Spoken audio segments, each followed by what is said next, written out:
So I've seen some older videos where you would talk with, a couple of gals, in some case, more than a couple that you were seeing, you were dating, you're having threesomes and stuff like that. Do you still do that? Like, you still run a harem? You mentioned you've got some kids now. Yep. I've got a couple kids with different moms, both Filipina, living in Thailand. So I brought them to Thailand. Well, one's an American citizen. And aside from that, I have like a bunch of Thai girlfriends, and I'm just always like swapping one out for another one, trying to just find who's compatible with each other, or who, is on board with my goals of my life at the time. So yeah, it deserves its own reality show for sure, because I've never seen or heard of anything like it before. And I've never, like, on TV. I mean, you have the Utah Mormon reality show where the guy's got the 4 wives or something. Yeah. And But he's usually but a those, geek, though, right? Like, he doesn't look anything like Tony Huge. yeah, it doesn't look cool. Like, I don't want to, that doesn't look appealing to me. In fact, I think they're almost trying to make it look unappealing. Like, It seems that way. There's like a under message of like, actually, this lifestyle sucks. But mine is awesome, because I do it to be awesome. It's not a religious or anything. I just well, I guess it started when I was in America. I had a different girlfriend for every day of the week, but some are single moms, which I know is on your stay away from list, or your red light list. Yeah. Thumbs down. Long-term basis is a thumbs down on single moms. So you were telling your audience to stay away from the single moms, and I was scooping them up and putting them in my harem, where at least they had a home. Yeah, it's easy. It's low-hanging fruit. So talk about harem and how you run it, because I mean, you're clearly non-monogamous. You've got a couple of Filipinos that are moms to your kids. You have 2 kids, or? Yeah, 2 kids, and I'll have more also in Thailand. Yeah.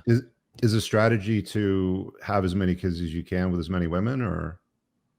Well, every kid is also a huge cost and liability, and something I have to worry about. I have to worry about the mom, because the mom's never just going to give me the child. So I have to worry about, like, what's the mom's future going to be like? Is she going to be a good person in 5 or 10 years that I want to be the mom of my child? Is she going to be a financial burden? So yeah, there's still a lot of consideration. I'm definitely not just trying to get just anybody pregnant and create a lot of liability for myself emotionally and financially. It's more like my perfect situation would be to have all of my children live in one house with like 4 children, 4 moms, and they're all friends, and they all hang out together, and they all satisfy their own female emotional needs, and they work on projects together. They take care of the children together. One woman can watch the children while the other one goes on a date night with me, or, like this. It's like, it just seems almost like I can't imagine a more efficient way to run to satisfy everybody's needs. Like, the women need other women to talk to. They love women, like to talk, and men don't like to talk as much as women. So, like, they need to be able to talk to each other a lot.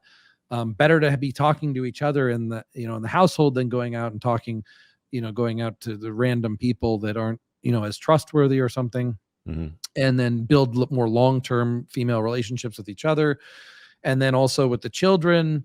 I think in America it's really unnatural to have like you have a mom and a dad and a kid, and they're kind of isolated, and they watch TV, and they're isolated from the community. And you have to actually work hard in America to be part of a community.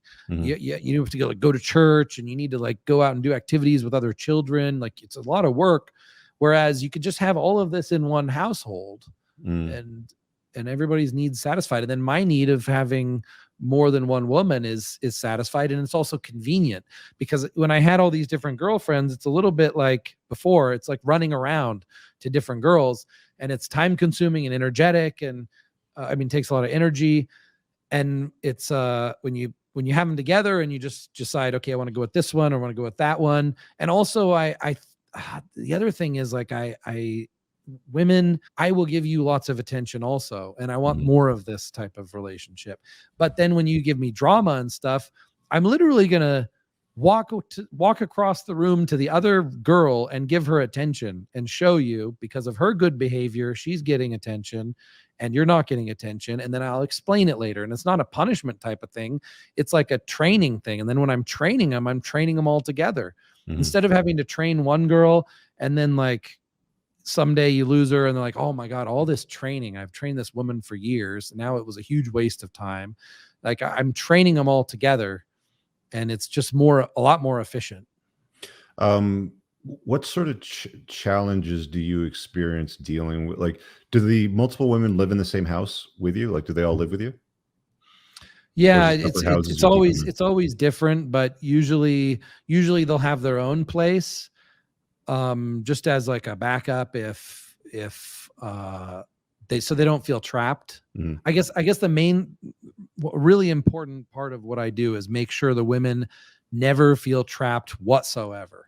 Mhm. Because I don't like, in my mind, if I feel like they're trapped, then I don't know, I lose attraction for them. I mean, I guess some men like to want to control the woman and trap her, but mine's the opposite. I want to feel like they're attracted to the honey, not afraid of the stick. Mhm. So I want to feel like they really want to be here.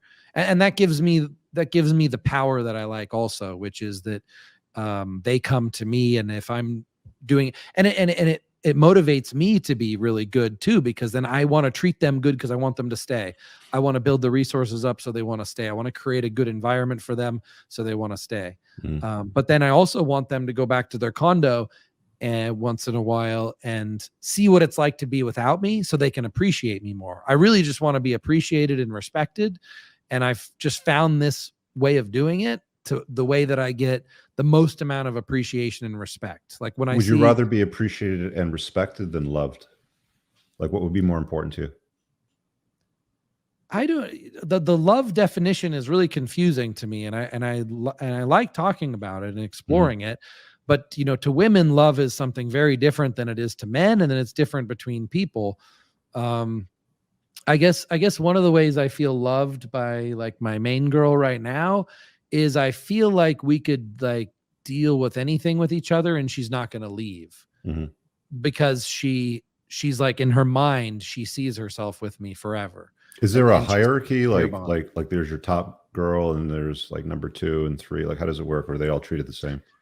Yeah, there always has to be a hierarchy. That's one thing I learned about women. If there's not a hierarchy, then they will end up in battle with each other, battling for the hierarchy. Like they will create a war to determine the hierarchy if you don't lay down the hierarchy. That's Hierarchy is interesting. very important. Yeah, I've had conversations, and I have I do some private consults and stuff like that, and I've dealt with some pretty interesting people, like athletes and actors and BC guys that you would know if I mentioned the names. And I was talking to this one guy once, and he had I think 3 or 4 kids with 2 or 3 different women, and I was asking him, so how do they all get along? Like, do the women actually like each other? And he said, no, they fucking hate each other.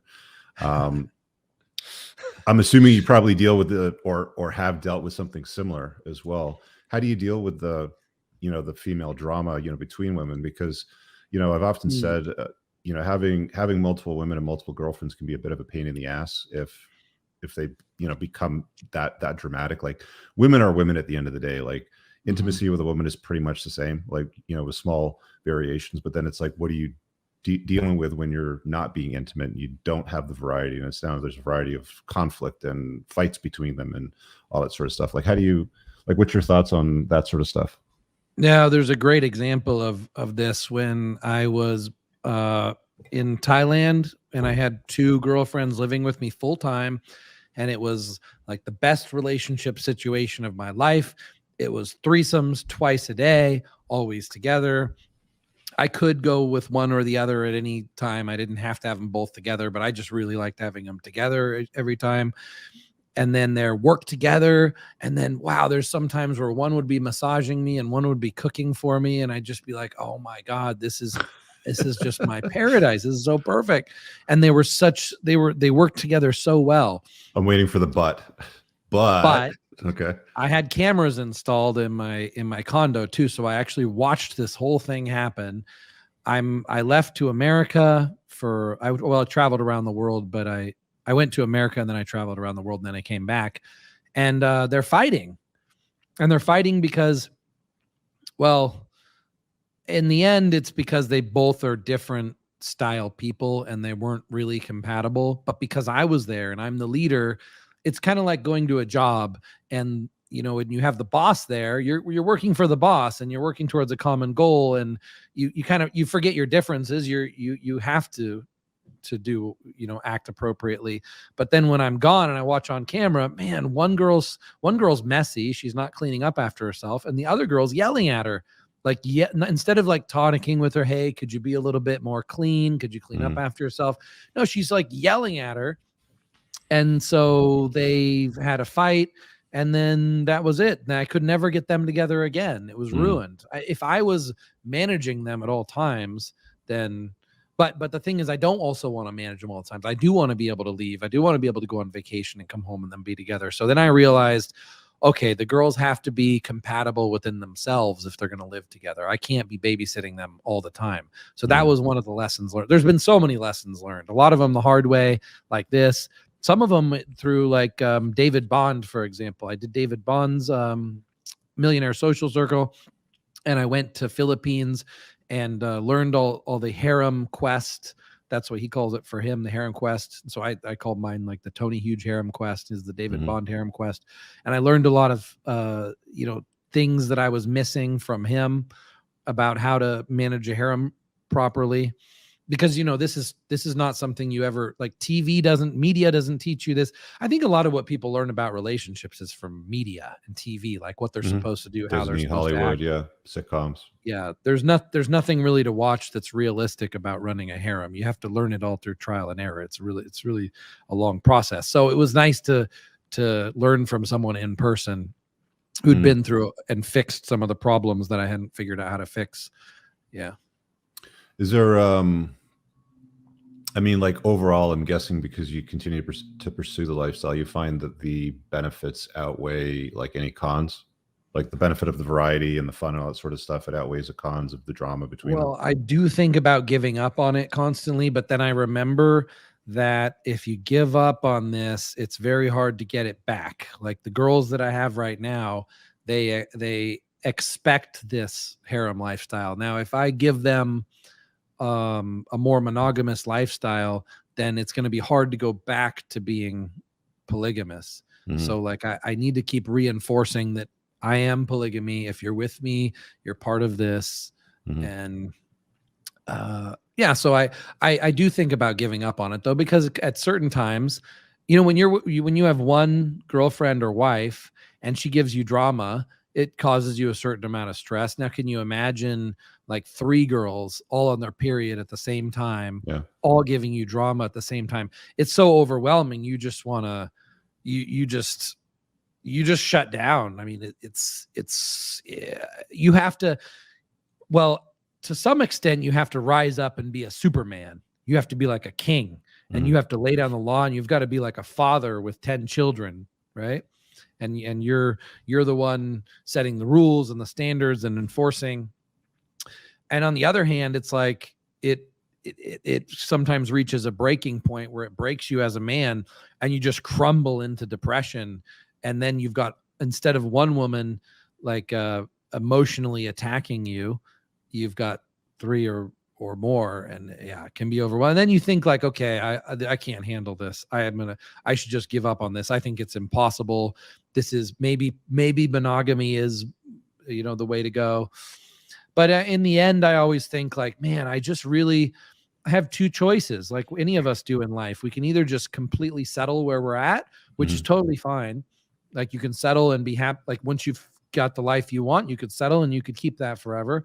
Or like you could see what the next chapter has in store for you. And for me, like, it's like, I want to see the next chapter. I want to get through the hard time with the harem, and I want to see what it's like when I make it to the next level. No, that's interesting, man. You've shared some really great insights on how you live your own personal life with, the women. And like, did you marry them, or is it all just like they're the mother of your kids, you take care of them? It's just an understanding, right? When in law school, I decided I would never get married. When I had family law in law school, I said, why would anybody ever get married? Like, why sign up for this? And this education about how the family law system works that we learn in law school should be taught in high school. Yeah. I mean, ditch the, gender awareness class or whatever, and add in like family law. Yeah, I've always said like divorce, like children with 18-year-old somebody you boys don't should be taken down to a family court for an afternoon just to watch what happens to men when they go through the divorce grinder, so they have at least some understanding of what the world is really like. Because even I didn't understand. Like, I just signed up for marriage. I'm like, sure, take the vows. If it doesn't work out, you can untie the knot.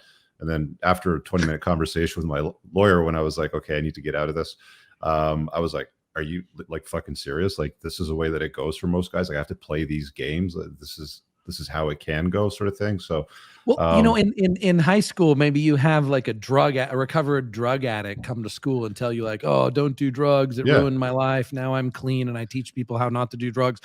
Bring in a divorce guy that got fucked. Married guy come in and go, don't get married. It's going to ruin your life. I really hope you guys enjoyed that clip. If you want to watch the full-length podcast, you can find that over here, that clip's from. If you're newer to the channel, make sure you hit subscribe over here, and pin down below in the top comment, you'll find a bunch of useful links to my website, my supplement line, books, and a bunch of other stuff. Have an amazing day. Peace out.